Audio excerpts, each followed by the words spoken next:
అండి, నమస్తే అండి. మీ అన్నపూర్ణ. ఈరోజు మనము మిరియాల రసం పెట్టుకుందామండి. ఆంధ్రాలో మిరియాల రసము ఏదైనా జ్వరం వచ్చినప్పుడు కానీ, ఏదైనా బాగలేనప్పుడు కానీ, జలుబు చేసినప్పుడు కానీ ఇట్లా మిరియాల రసం ఇట్లా పెడతారండి. మా అమ్మ ఇలా చేసేది. సేమ్ నేను అలా చేసి చూపిస్తానండి. మిరియాల రసం మాత్రం చాలా బాగుంటుంది. మసాలా మాత్రం మనం ఇప్పటికిప్పుడు రెడీ చేసి వేసుకుంటే మాత్రం చారు మసాలా చాలా బాగుంటుందండి. ఇదిగోండి, ఒక నిమ్మకాయ సైజ్ అంత చింతపండు నానబెట్టేసుకున్నాను. చింతపండు నానేసి చూసుకోవాలి.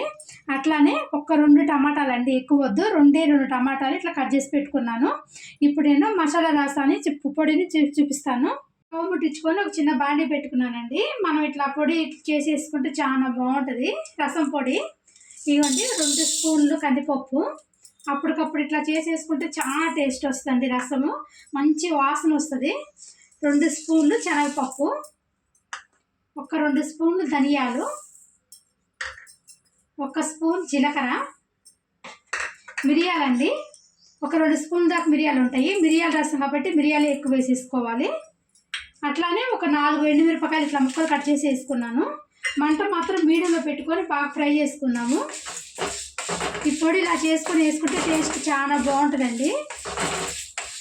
ఇట్లా దూరగా వేపుకోవాలి. మనకి మాత్రం మాడిపోకుండా దగ్గరుండి ఫ్రై చేసుకోవాలండి. మంట మీడియంలో పెట్టుకొని మంచిగా ఇట్లా వేగిపోయింది చూస్తారు కదా. ఇప్పుడు మనం గ్యాస్ బంద్ చేసుకుందాము అండి. ఆరిపోయింది. మిక్సీ పడతానండి. కొంచెం పట్టిన తర్వాత 1 ఇంచి అల్లం ముక్క, 1 ఎల్లిపాయ వేసేసుకోవాలి. పట్టి చూపిస్తాను. ఇదిగోండి, ఇట్లా పట్టేసుకోవాలి. మెత్తగా బోర్డర్ లాగా చేసేసుకున్న తర్వాత 1 ఇంచి అల్లం ముక్క అండి. ఇదిగోండి, అల్లం వేసేసుకొని 1 ఎల్లిపాయ మొత్తం పొట్టుతోటే, పొట్టు ఏది అవసరం లేదు, పొట్టుతోటి 1 ఎల్లిపాయ మొత్తం వేసేసుకొని పలుసు తిప్పుకోవాలి. ఇప్పుడు మరి మెత్తగా కాకుండా పలుసు తిప్పుకోవాలి. ఇదిగోండి, మనకి మన రసం పొడి ఇలా ఉండాలండి. ఇట్లా పలుసు తిప్పుకోవాలి. మరి మెత్తగా పట్టుకోవద్దు ఎల్లిపాయ అల్లం వేసినాక. ఇప్పుడు రసం ఎలా పెట్టుకోవాలో చూపిస్తాను అండి. చింతపండు కూడా నానిపోయింది కదా. ఆ చింతపండులోకి మనం 2 టమాటాలు తీసుకున్నాను కదా. ఆ 2 టమాటాలు, 1 గుప్పెడు కొత్తిమీర అండి కాడలతో సహా వేసేసుకొని బాగా రసం తీసేసుకోవాలి. మనం మిక్సీ అట్లా ఏం పట్టుకోవద్దు. మనం చేతితో తీసుకుంటేనే రసం బాగుంటుంది. మిక్సీ పడితే మెత్తగా అయిపోయి అదొక టేస్ట్ వస్తుందండి. మనం ఇట్లా చేతితో చేసుకుంటేనే టేస్ట్ బాగుంటుంది. ఇట్లా రసం అంతా తీసుకోవాలి. కొత్తిమీర కూడా వేసి ఇట్లా బాగా నలుపుకుంటూ రసం తీసుకోవాలి. ఇదిగోండి, నేను రసం మొత్తం తీసేసాను చూసారు కదా. ఇట్లా పిప్పి అంతా వచ్చేస్తుంది. మనం ఏ గిన్నెలో అయితే రసం పెట్టుకుంటామో అదే గిన్నెలో పోసేసుకున్నానండి నేను. ఇప్పుడు దీంట్లోకి మీకు ఎంత రసం కావాలో అంత రసం మీరు తీసేసుకోవచ్చు అండి. పిప్పి అంతా అయిపోయినా కూడా వాటర్ పోసుకోవచ్చు. ఇంకా ఇప్పుడు దీంట్లోకి మనం ఇందాక మసాలా పట్టుకున్నాం కదా, మొత్తం వేసుకోవద్దండి. సగం వేసుకుందాం. సగం వేసుకొని బాగా మరిగించుకుందాము. ఇంకో సగము దింపేటప్పుడు వేసుకుందాము.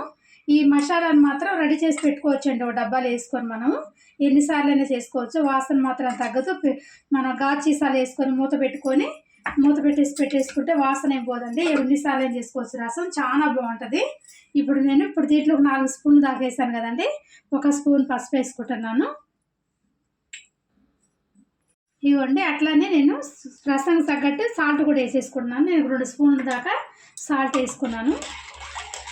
ఒకసారి ఇట్లా కలిపేసేసుకొని స్టవ్ మీద పెట్టేసుకొని బాగా మరిగించుకుందామండి. బాగా మరిగిన తర్వాత తాలింపు వేసుకోవాలి. ఇప్పుడు స్టవ్ మీద పెట్టేసుకుందాం అండి. కరివేపాకు వేసుకుందాము. కరివేపాకు వేసుకున్న తర్వాత బాగా మసులుతుంది కదండి.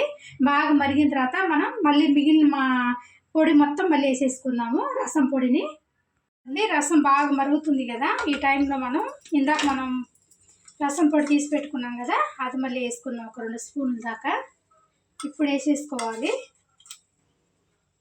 ఒక్క ఉడికి రాగా ఆపేయాలండి. ఎక్కువసేపు మసలు పెట్టద్దు. ఇప్పుడు ఒక్కసారి ఇట్లా ఉడికి రాగానే గ్యాస్ ఆపేసుకోవటమే. ఇప్పుడు తాలింపు పెట్టేసుకుందాం. రసం గ్యాస్ బంద్ చేస్తానని ఒక ఉడికి రాగానే ఆపేయాలి మసాలా వేసినాక. ఇవ్వండి, తాలింపుకి నేను నూనె పెట్టేసుకున్నాను 2 స్పూన్లు. ఇప్పుడు ఒక 1/2 స్పూన్ శనగపప్పు, ఒక 1/2 స్పూన్ మినపప్పు, 1/2 స్పూన్ ఆవాలు, 1/2 స్పూన్ జీలకర్ర వేసేసుకొని అట్లానే ఎండుమిర్చి ఒక 2 ఎండుమిరపకాయలు ఇట్లా వేసేసుకున్నాము.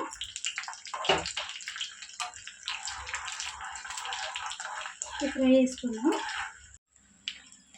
ఒక 5-6 ఎల్లిపాయ రెబ్బలు ఇట్లా దంచేసేసుకోవాలి. ఎల్లిపాయ టేస్ట్ అండి మనకి రసంలో, మిరియాల రసంలో. వేగిపోయింది కదా. కొంచెం కరివేపాకు కొని రసంలో పోసేసుకోవాలి. కాబట్టి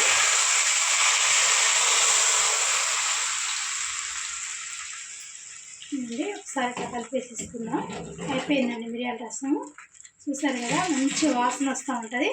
ఇప్పుడు మనం గ్యాస్ ఆఫ్ వేసుకున్న తర్వాత తాలింపు వేసుకున్న తర్వాత కొత్తిమీర వేసుకుందాం. ఈ టైంలోనే వేసుకోవాలి కొంచెం కొత్తిమీర. ఒకసారి కలిపేసేసుకుందాం. ఇంకా అయిపోయినట్టే మిరియాల రసము.